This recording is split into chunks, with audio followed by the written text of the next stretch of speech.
ఇప్పుడు ఎస్పీ బాలసుబ్రహ్మణ్యం గారు ఒక ప్రాంతానికో దేశానికో సంబంధించిన వ్యక్తి కాకుండా సంగీతం అంటే సంగీతం హ్యాస్ నో బ్యారియర్, దానికి హద్దులు ఉండవు.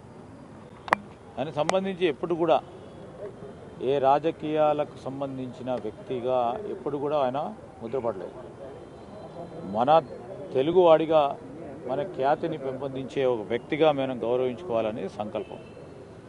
అదేవిధంగా మన ఖ్యాతిని ప్రత్యేకంగా తెలుగు ఖ్యాతిని ప్రపంచం స్థాయిలో ముందుకు తీసుకెళ్లాలనే ప్రయత్నం చేసిన వారందరినీ కూడా గౌరవించాల్సిన బాధ్యత మన పైన ఉంటుంది.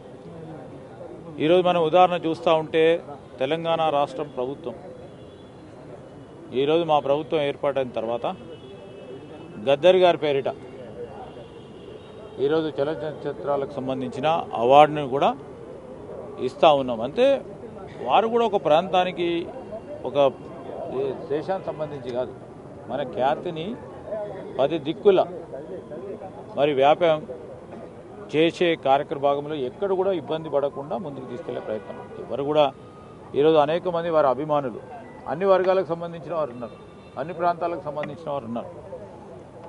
దాన్ని మనం రాజకీయం చేయొద్దని మేము కోరుతా ఉన్నాం. ఎవరైనా పోయే వాళ్ళని అడిగినరో లేదో తెలియదు కదా. ఇప్పుడు మనం అక్కడ ఉన్న మన ప్రాంతాలకు సంబంధించిన అభిమానులు కోరినప్పుడు అక్కడ వద్దన్నప్పుడు మనం చెప్తాం, మనం దానికి సమాధానం చెప్తాం.